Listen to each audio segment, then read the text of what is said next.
Terima kasih Anda masih bersama kami di Sindo Siang bersama saya Nata Arman. Pemirsa, Sekjen Pradi Bersatu Ade Darmawan diperiksa Polda Metro Jaya terkait dengan kasus tudingan ijazah palsu Presiden ke-7 Republik Indonesia Joko Widodo. Ade Darmawan diperiksa sebagai pelapor dan Ade Darmawan menyebut bahwa dirinya menghargai hukum sehingga perlu datang pada pemeriksaan pada hari ini. Namun di sisi lain, Ade juga meminta penjelasan soal pasal yang menjerat para tersangka. Meski demikian, Ade juga mengapresiasi tim penyidik atas ditetapkannya 8 orang sebagai tersangka kasus tudingan ijazah palsu Joko Widodo tersebut. Kemudian pada itu semua, alhamdulillah saya sudah menyampaikan tadi bahwa boleh dong kami memohon, meminta dengan hormat dan sangat kepada penyidik. Tapi kita lihat lagi, apa ini.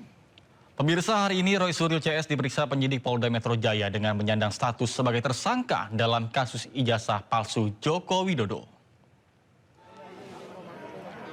Dengan didampingi kuasa hukumnya, Roy Suryo tiba di Polda Metro Jaya pada Kamis siang sekitar pukul 10:30. Selain Roy, tersangka lainnya yakni Rismon Sianipar juga tiba dengan didampingi oleh tim kuasa hukumnya.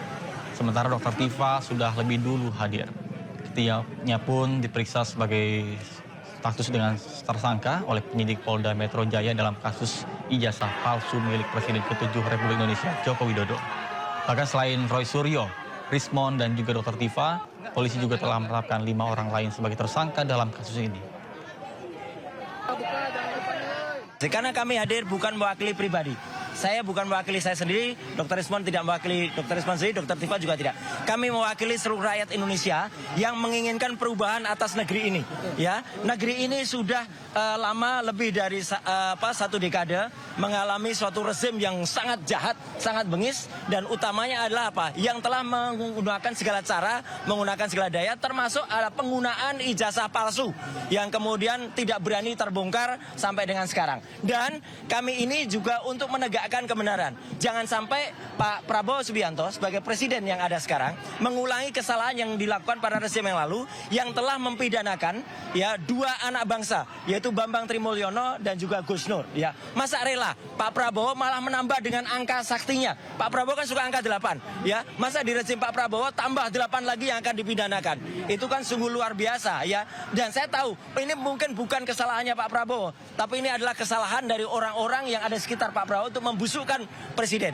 Jadi sekali lagi kami hadir atas nama rakyat Indonesia untuk melakukan ini dan kami menyatakan bahwa ini kami tahu bahwa kami akan dikriminalisasi. Dan kenapa kami tahu? Karena apalagi setelah saya, Dr. Rismon dan Dr. Tifa itu udah merencanakan akan menerbitkan buku yang kedua. Buku yang kedua judulnya ada Gibran Black Paper. Dan itu terbukti dengan saya pulang minggu yang lalu dari Sydney dan membuktikan bahwa Gibran memang tidak punya ijazah SMA. Ya, SMA-nya tidak hanya SMA luar negeri, tapi bahkan kalau disertakan dalam negeri. Dan ini yang semakin buat panik dan kemudian justru ini adalah langkah kita untuk semakin menegakkan kebenaran. Salah siap atau enggak, ya harusnya penyidik yang harus lebih siap untuk menuduh kami mengedit atau merekayasa. Ya, mana yang kami rekayasa? Kalau itu tidak terbukti nanti saya berencana untuk menuntut kepolisian sebesar 126 triliun rupiah. 1 tahun anggaran kepolisian. Jadi jangan sampai tuduhan itu adalah tuduhan tanpa basis ilmiah. Apa yang kami lakukan, ada itu namanya ilmunya, ya digital image processing. Jangan sampai ilmu tersebut jadi ilmu terlarang. Memproses citra digital atau video digital bukan berarti merekayasa atau mengedit. Itu berbasis algoritma, ya. Yang kedua, saya yakin kecepatan penanganan atau penersangkaan ini berketepatan dengan memang gerilya kami dalam membongkar ya, terutama kepulangan dari Pak Roy Suryo dari Sydney. Jadi kami memang sudah berencana, ada draft kasarnya ini, bukunya nanti Gibran Endgame atau Gibran Black Paper terserah. Yang pasti Wapres tak lulus SMA. Pemirsa, Roy Suryo CS menggelar deklarasi perlawanan atas penetapan mereka sebagai tersangka. Roy pun menolak tuduhan yang mengatakan bahwa dirinya mengubah data ijazah Jokowi.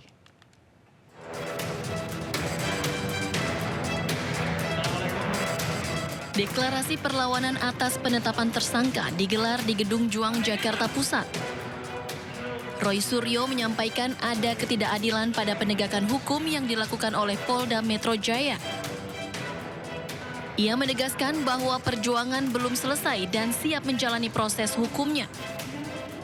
Roy Suryo menolak tuduhan yang mengatakan bahwa ia mengubah data ijazah Jokowi.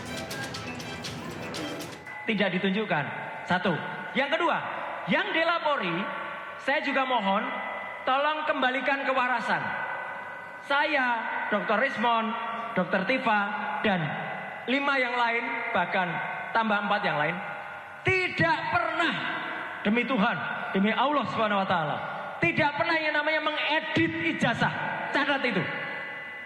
Kalau ada orang yang mengatakan kami mengedit ijazah dan mengedarkan ijazah palsu, orang itu yang berbohong. Kami memang meneliti ijazah yang pernah diposting oleh seorang kader partai Gajah Kuntet. Gajah Kuntet itu gajah kecil, gajah kerdil. Namanya Dian Sandi Utama pada tanggal 1 April. Kalau mau dikejar dengan pasal 32 dan 35, dialah harusnya. Karena ijazah yang dipoto oleh Dian Sandi miring kayak otaknya.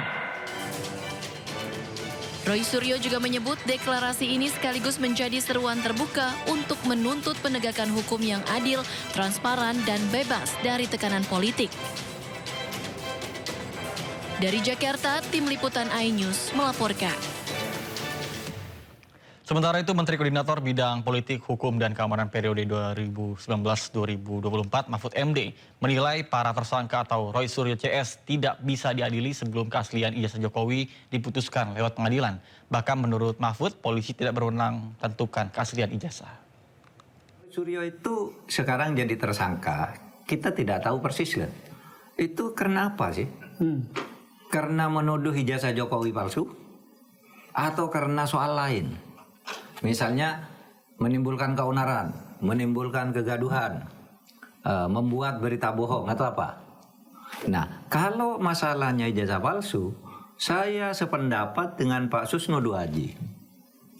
Sependapat juga dengan Pak Jimli. Dan itu sudah saya katakan bulan Maret yang lalu kan, habis hari raya ketika saya pidato di kampus di Jogja itu. Kalau itu mau dibawa ke pengadilan, Roy Suryo itu, ada dua. Satu, pengadilan tuh harus membuktikan ijazah itu benar asli atau tidak. Iya kan? Kalau nanti di pengadilan lalu tiba-tiba dinyatakan Roy Suryo bersalah, padahal masalah utamanya dia menuduh palsu, harus dibuktikan dulu. Dan yang membuktikan ijazah itu palsu atau tidak bukan polisi, harus hakim yang mengusut.